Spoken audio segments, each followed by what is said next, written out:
Hello, everyone. My name is Chris Toomey. I am a senior data engineer at Zillow. Previously to Zillow, I was a consultant at Slalom in Seattle.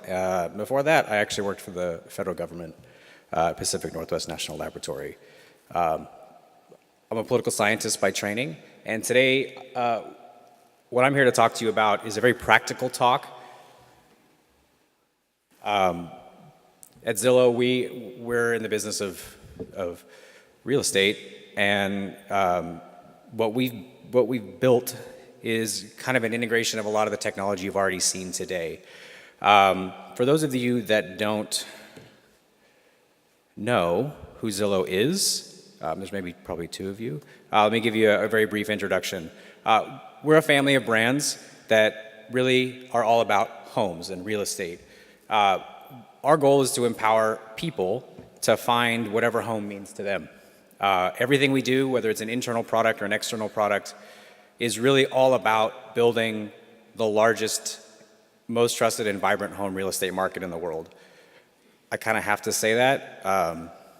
Every time we have a presentation or a meeting, that gets repeated, so it's just been kind of ingrained in my head. But when I say a family of brands, I really mean a family of brands. We cover everything. To most people, Zillow is just the app, and you look at find homes, but we cover for sale, rentals, agents, mortgages, real estate data, documents, everything in between. We want to be a holistic experience for you, the people.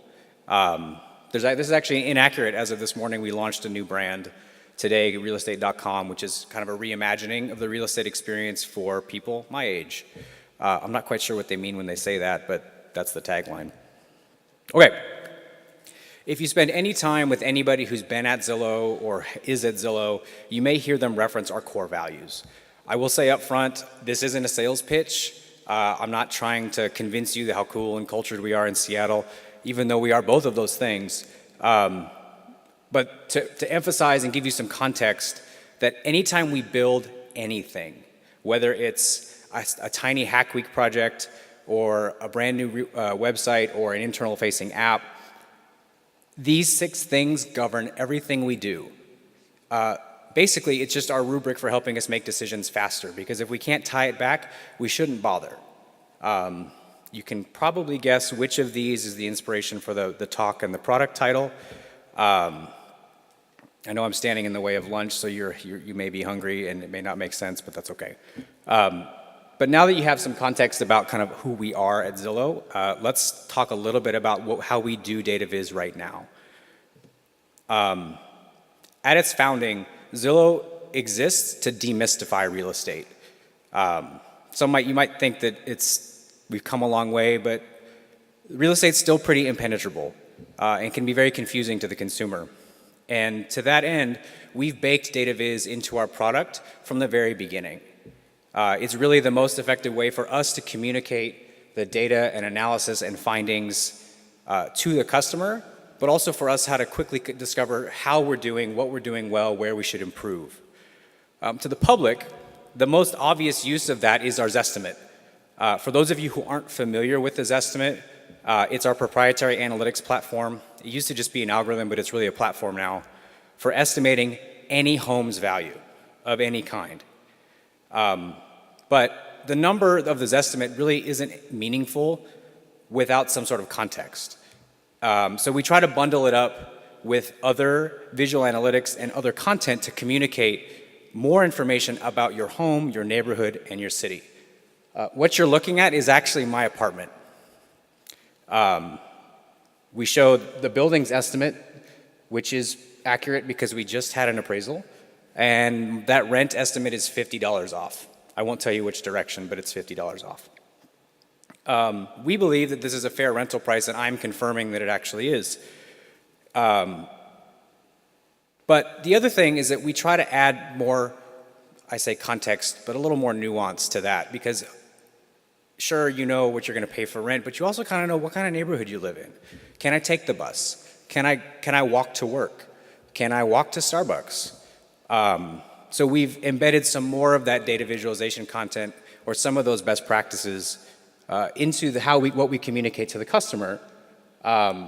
but also that you can help make a decision about where you want to live, or what more, if you want to sell your house, or if you even want to get out of the market.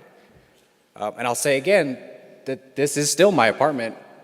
I walk to Starbucks, to the grocery store almost every day, and I take the bus to work. So it's a fairly accurate depiction. And these practices bleed into what we do internally.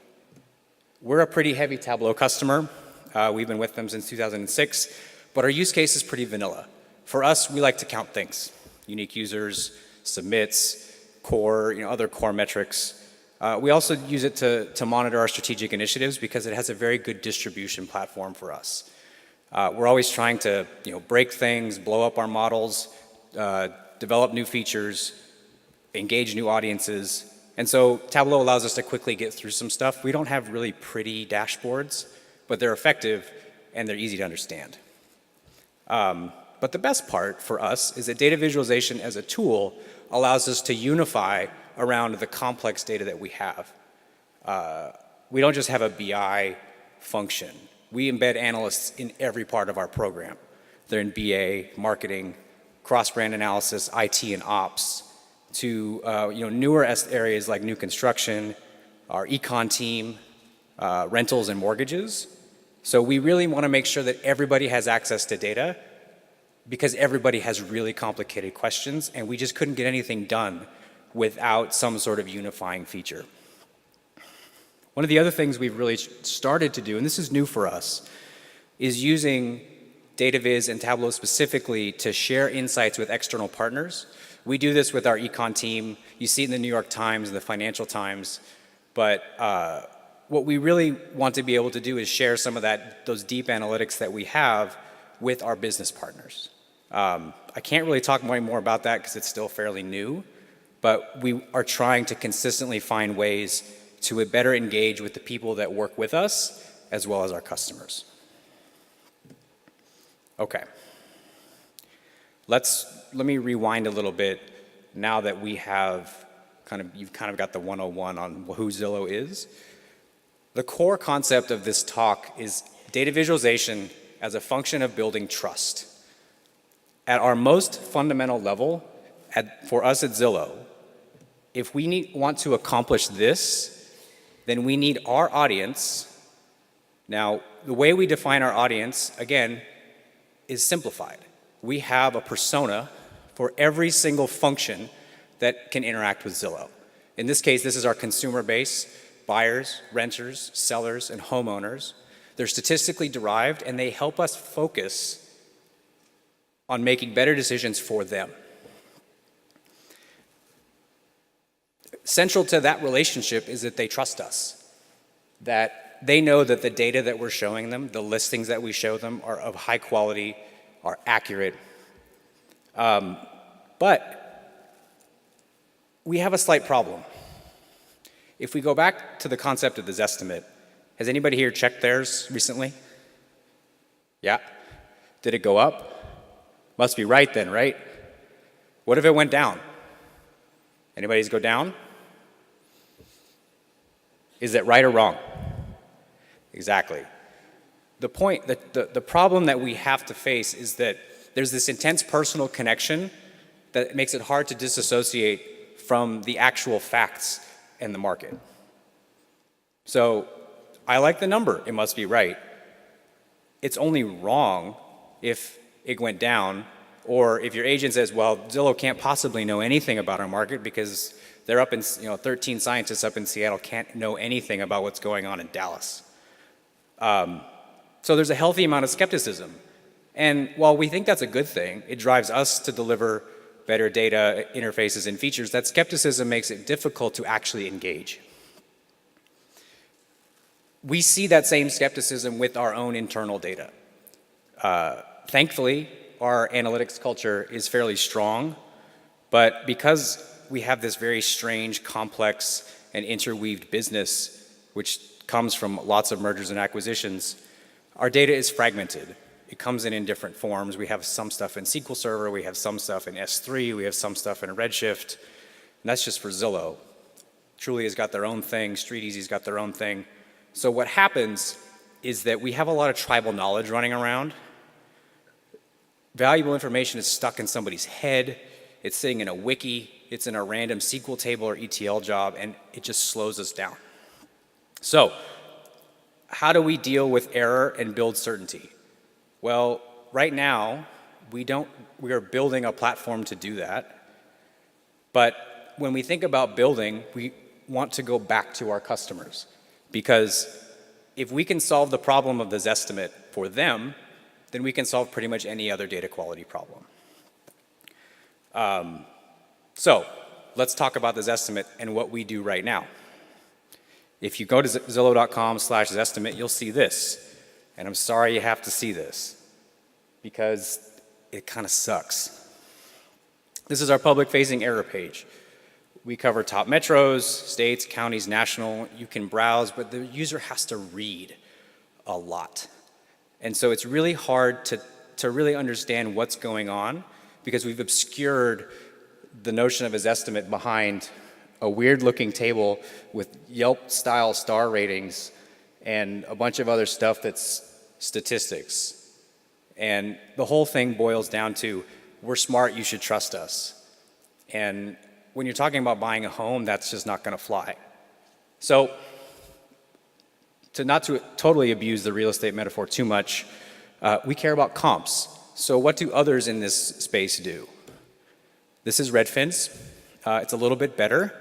You can put in an address, get a number, see some comps in the neighborhood. From an overall data viz perspective, it's a little bit better. It's a little bit cleaner. You can give users kind of a guided experience. It does have an improved sense of physical place, tying you to your home, but not necessarily to the broader community that you live in. But it does feel like it's missing some stuff. And what is that? Well, at the core, all of these data sets are really highly aggregated, and the user really doesn't get beyond what my home is. It's not enough to just buy a single home. You don't buy in a vacuum. You buy for the neighborhood. You buy for the streets. You buy for the street lights. It's really hard to tell where this is coming from, when it was updated, get any detail whatsoever, and it really goes back to, we have smart people, you have lots of data, and you should trust us. And that's not a thing. Like, not anymore, at least. And so we've been thinking very hard about how are we solving the problem to get people to actually believe that your numbers are accurate, despite the phenomenon of it's only right if it goes up. So we know this is a sticky problem, and we can obviously develop interfaces for this sort of thing. We've seen some fantastic presentations already about tools to do that, but what does it look like in real life? Well, at the most basic level, we need to become more comfortable sharing the best data that we have in the most concise way possible, all of it. You can't hide anymore. You can't hide behind, well, it's aggregated, or that thing's not going to scale, or our models are so sophisticated nobody can understand them. No, people aren't going to buy that. We wanted to make sure that we don't lose sight of our overall goal. So the platform we built does these things. We're always connected to our data. We're constantly streaming it in. It's visual first, meant to be easy to use, and we enhance it with statistics where possible. We don't go statistics first and cover the page with numbers. We built it from the ground up on a back end that scales. We're a large AWS customer, and we try to be as open source as possible because, as Maxime mentioned earlier, we need to be able to build some, fork some stuff and make it work for us. But at the core, we needed to get away from gut feelings and refocus these conversations on observables. What do we know? How old is it? What does it tell us? But it also has to be fast. We need to fit in that sub-second query response, regardless of the scale of data. I mean, this project actually started as a Hack Week endeavor looking at Druid, and Druid just didn't work because it wasn't flexible enough for us. Okay, that's a lot of talking. I want to show you a demo, and if the Wi-Fi gods work, this is live. Not recorded, this is actually live. This is literally fresh out of Hack Week. We built the first version in 3 days. We refactored it into a React app. And this is the first time that anybody outside of Zillow has seen the new Zestimate. The first thing you're going to see is the old Zestimate, which covers the entire country. And the metric we're going to be looking at is mean absolute percentage error, basically the difference between our Zestimate and what the actual sale price was. Typically, we report on median, but for testing purposes, we stuck with mean because it allows us to do aggregations on the fly. So, that being said, I'd like to introduce you to the Lightswitch. Where's my mouse? So, this is the national average, so we're about 10%. I think our median is about 8%. And what's nice about this is as we click on different parts of the country, we're able to get to drill quickly into the error rates for that particular region. But let's quickly hop down into counties. So we're computing the range on the fly using some really helpful features of data viz known as pre-attentive measures, particularly in this case color. So the hotter the color, in this case orange, the higher the error. To the left, the opposite color in that case would be blue. One, because we wanted to solve the colorblind problem, but two, we wanted to make sure we were naturally balancing the actual visualization components. If we don't have any data, in this case, you can see that we're missing some stuff in Montana, missing some stuff in Utah. We don't show anything. We're not hiding anything, we just don't have the data. Let's quickly look. So in this case, we have fairly high error in what looks like Nevada. 207 is King County. We're at about 10%. Let's zoom in there a little bit more. This is zip code level. We can actually go down to property level. We didn't build that in, but we can. It's one of the benefits of using GL. In this case, Mapbox and vector tiles. We can put millions of points on the map at once. This little zip code here is mine. That's where I live. Actually, nope, I live here. Every interaction is a live query back to our database. We're using memSQL, mainly because we can stream out of S3. But you'll notice those error rates are fairly high. So what I'd like to introduce you to is our next Zestimate.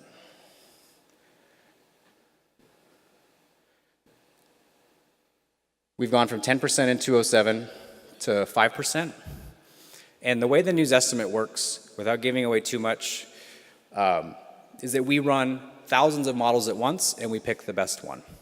In this case, we have some higher end aggregations, groupings that help us differentiate, and then there's submodels for each of them. But if we click on each of those, we can see down in California, we're down at 4%. Let's pick a different model. You'll see that that model is a little bit better, down to 3%. Let's focus on the East Coast, and let's go to C.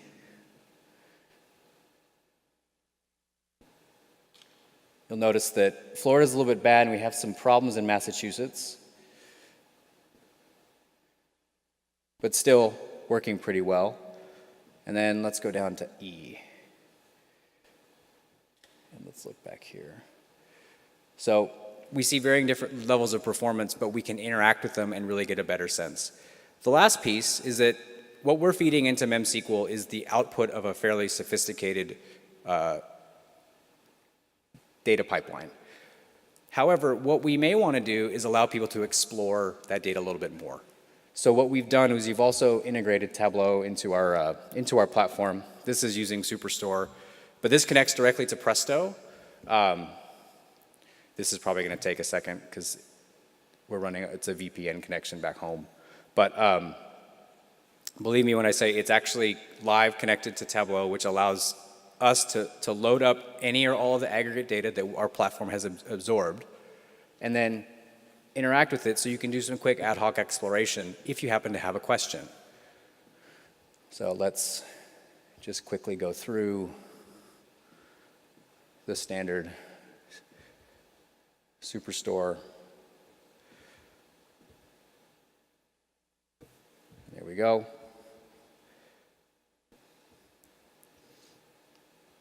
And that's it. Okay.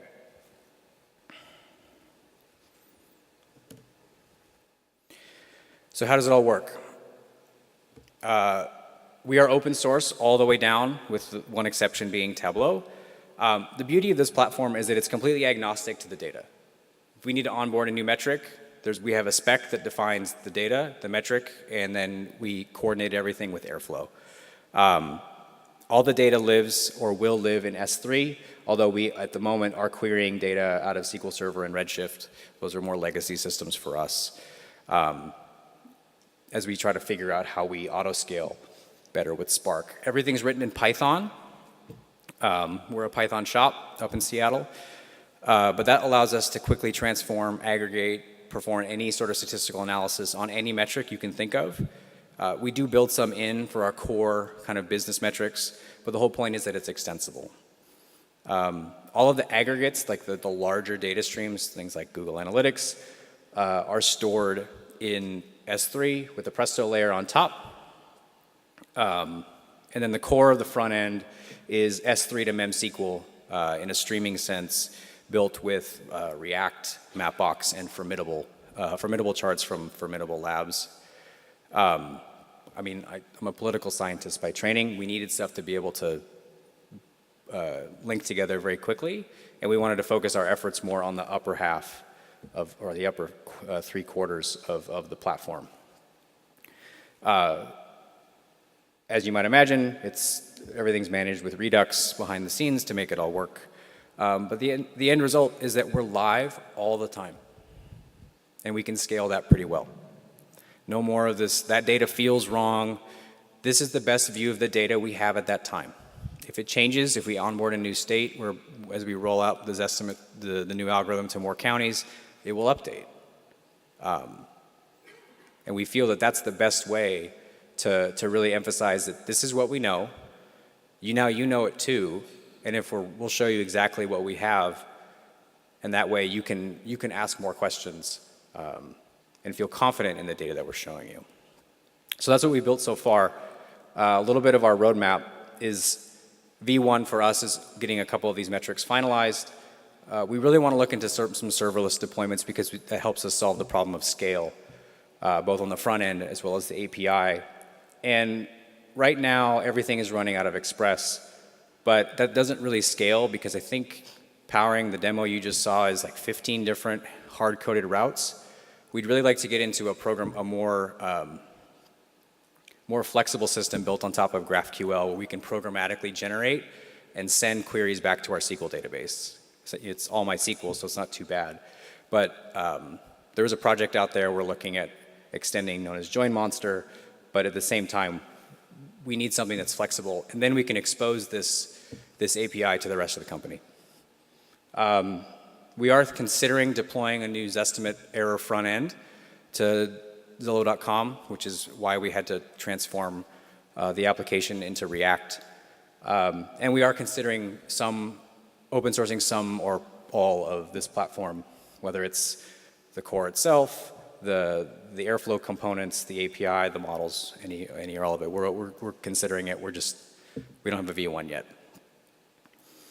Okay. That's all I've got. I'm happy to take any questions. I'm here the whole week. You can reach me at my email is christ@zillowgroup.com. You can find me on Twitter. Again, I'm happy to talk about this or any other work we're doing in Zillow. If no one has any questions, I'll let you guys go to lunch because I'm sure everyone is hungry. But thank you very much.